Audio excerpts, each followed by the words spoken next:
यह साल 2014 है। प्रधानमंत्री मनमोहन सिंह की अगुवाई वाली यूपीए सरकार भ्रष्टाचार के आरोपों के भंवर में फंसी हुई है। उनमें से एक भ्रष्टाचार के आरोप को कोलगेट का नाम मिल चुका है। देश में एक भ्रष्टाचार विरोधी लहर चल पड़ी है। भाजपा के प्रधानमंत्री पद के उम्मीदवार नरेंद्र मोदी अपने चुनावी प्रचार में कांग्रेस सरकार पर तीखा हमला कर रहे हैं। कांग्रेस को हराकर नरेंद्र मोदी सत्ता में आते हैं। वे भ्रष्टाचार मुक्त सरकार देने का वादा करते हैं। जैसे ही वो सत्ता में पहुंचते हैं वैसे ही अपने वादे को पूरा करने का उन्हें मौका भी मिल जाता है। मौका यूं कि सुप्रीम कोर्ट एक जनहित याचिका का जवाब देते हुए 204 कोयला ब्लॉक का आवंटन रद्द कर देती है। इन सारे कोयला ब्लॉक पर फिर से मालिकाना हक केंद्र सरकार को मिल जाता है। साल 2015 में सरकार एक नया कानून लाती है और मौजूदा कानून को बदल देती है। सरकार यह घोषणा करती है कि नए नियम यह सुनिश्चित करेंगे कि सबसे ऊंची बोली लगाने वाले के नाम कोयला ब्लॉक नीलाम किया जाए। रिपोर्टर्स कलेक्टिव ने इन नए नियमों के पीछे की पूरी सच्चाई का खुलासा किया है। खुलासा किया है कि कैसे मोदी सरकार ने खास कंपनी का पक्ष लिया। खुलासा किया है कि कैसे सरकार ने अपने कुछ इंटरनल रिकॉर्ड में, जिन्हें आज तक सार्वजनिक नहीं किया गया है, उसमें स्वीकार किया है कि वह जो कर रही थी वह अनुचित था। मगर फिर भी सरकार ने कंपनी को लाखों टन कोयला खनन का अधिकार दिलवाने के लिए नियमों में इस तरह का अपवाद बनाया ताकि फायदा केवल उसी कंपनी को हो।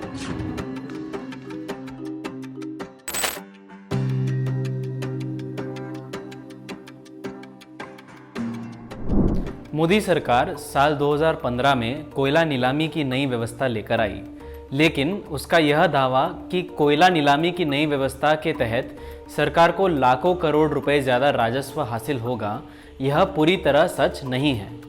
आपने अभी तक इस पर बहुत चर्चा सुनी होगी, लेकिन आज द रिपोर्टर्स कलेक्टिव आपको पूरा सच बताएगी।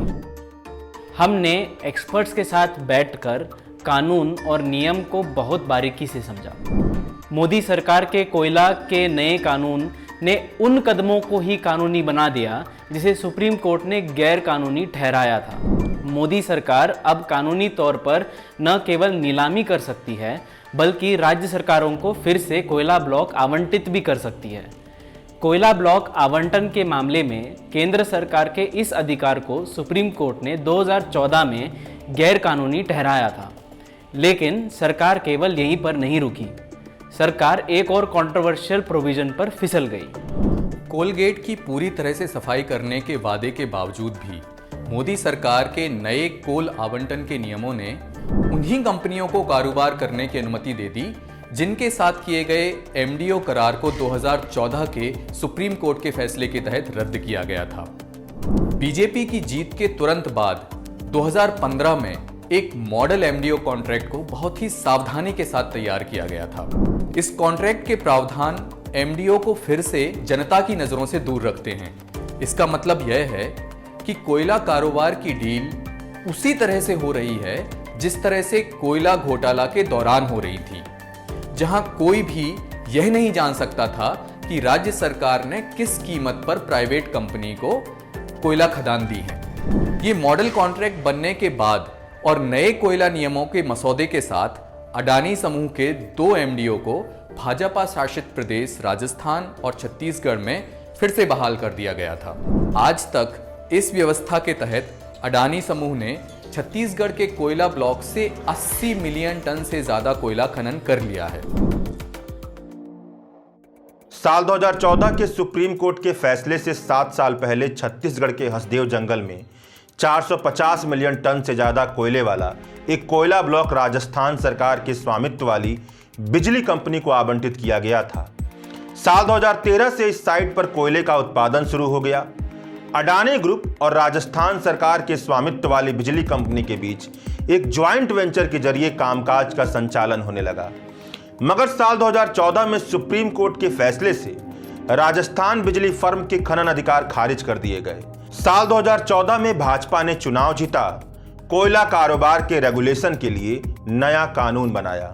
साल 2015 में राजस्थान राज्य की एक बिजली कंपनी राजस्थान राज्य विद्युत उत्पादन निगम लिमिटेड को वही खदान आवंटित की गई जो कोयले की खदान साल 2014 से पहले इस बिजली कंपनी के पास थी। मोदी सरकार ने नया नियम लागू किया। मगर कोयला घोटाले के दौर में अडानी ग्रुप के साथ किए गए पुराने एमडीओ करार को फिर से बहाल कर हरी झंडी दे दी। यह एमडीओ बिजनेस बहुत पहले नहीं बल्कि 5 साल बीतने के बाद यानी साल 2020 में कैबिनेट सचिव और प्रधानमंत्री कार्यालय के जांच के दायरे में आया, मगर इनका कोई भी हस्तक्षेप राजस्थान में अडानी समूह के संदिग्ध एमडीओ कोयला सौदे को खत्म नहीं कर सका। 4 मार्च 2020 को प्रधानमंत्री कार्यालय में उस वक्त के डेप्यूटी सेक्रेटरी और मौजूदा वक्त के प्राइवेट सेक्रेटरी हार्दिक शाह ने नीति आयोग के सीईओ को यह कहते हुए लिखा, एमडीओ नियुक्ति की प्रक्रिया में निरंतरता और पारदर्शिता की कमी है। इसके चलते इस पूरी प्रक्रिया पर जनता के बीच सवालिया निशान लग रहे हैं। कैबिनेट सचिव को कोट करते हुए हार्दिक शाह ने कहा, खनिज ब्लॉकों के आवंटन से पहले एमडीओ की नियुक्ति ठीक नहीं लगती है और भविष्य में इसकी इजाजत नहीं दी जा सकती है। प्रधानमंत्री कार्यालय ने नीति आयोग से कहा कि एमडीओ बिजनेस के लिए गाइडलाइंस बनाएं। नौकरशाहों ने नए आवंटन नियमों के तहत कोयला कारोबार के लिए पुराने एमडीओ के इस्तेमाल किए जाने का केवल एक ही मामला बताया। यह मामला था राजस्थान बिजली कंपनी के साथ अडानी ग्रुप का एमडीओ। लेकिन छत्तीसगढ़ में अडानी समूह को छूट देने के लिए एक और तकनीकी बहाना बनाया गया। यह 2 भाजपा शासित राज्यों के बीच आसान किस्म के अदला बदली के बाद हुआ। 2014 के सुप्रीम कोर्ट फैसले से पहले अडानी ग्रुप छत्तीसगढ़ सरकार के नाम पे पारसा ब्लॉक चला रहा था। लेकिन द रिपोर्टर्स कलेक्टिव के जरिए जुटाए गए दस्तावेजों से पता चलता है कि अडानी ग्रुप ने छत्तीसगढ़ में इस विशेष ब्लॉक के आवंटन के लिए आवेदन करने के लिए राजस्थान सरकार के स्वामित्व वाली सप्लाई फर्म को अनुशंसा यानी रिकमेंडेशन किया था। बिना किसी अड़चन के राजस्थान की बिजली कंपनी ने कोयला ब्लॉक को हासिल कर लिया, जबकि कोयला ब्लॉक एक राज्य सरकार से दूसरे राज्य सरकार में चला गया, मगर अडानी ग्रुप ने पुराने एमडीओ के तहत अपने संयुक्त संचालन को जारी रखा। इसे अनुचित मानने के बावजूद मोदी सरकार के शीर्ष नौकरशाहों ने कोयला आवंटन की इस व्यवस्था को जारी रखने की इजाजत दी। मार्च 2021 तक केवल अडानी ग्रुप ही को नए कोयला नियमों और इसके प्रावधानों से फायदा पहुंच रहा था। सरकारी अफसरों ने यह डिसाइड किया कि पुराने एमडीओ कॉन्ट्रैक्ट को भविष्य में फिर से लागू नहीं किया जाएगा। इसका मतलब ये था कि अडानी ग्रुप के अलावा किसी और कंपनी को उनका एमडीओ ठेका इस आसान रास्ते से वापस नहीं मिलेगा।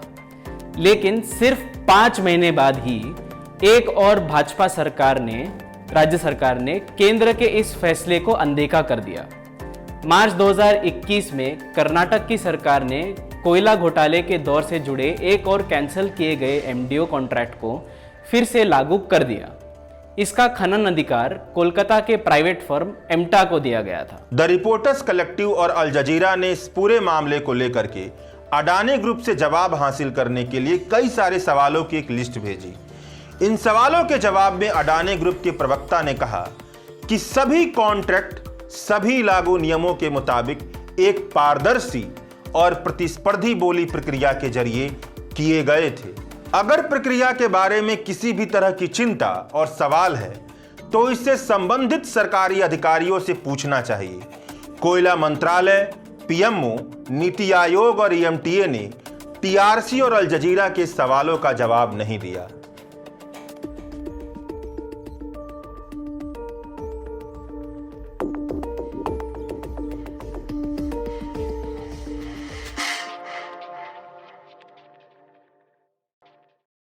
सरकार, कंपनी और बड़े कारोबारियों को नागरिकों के प्रति जवाबदेह ठहराने वाली पत्रकारिता तभी मुमकिन है जब समय और संसाधन की जरूरत पूरी होती रहे।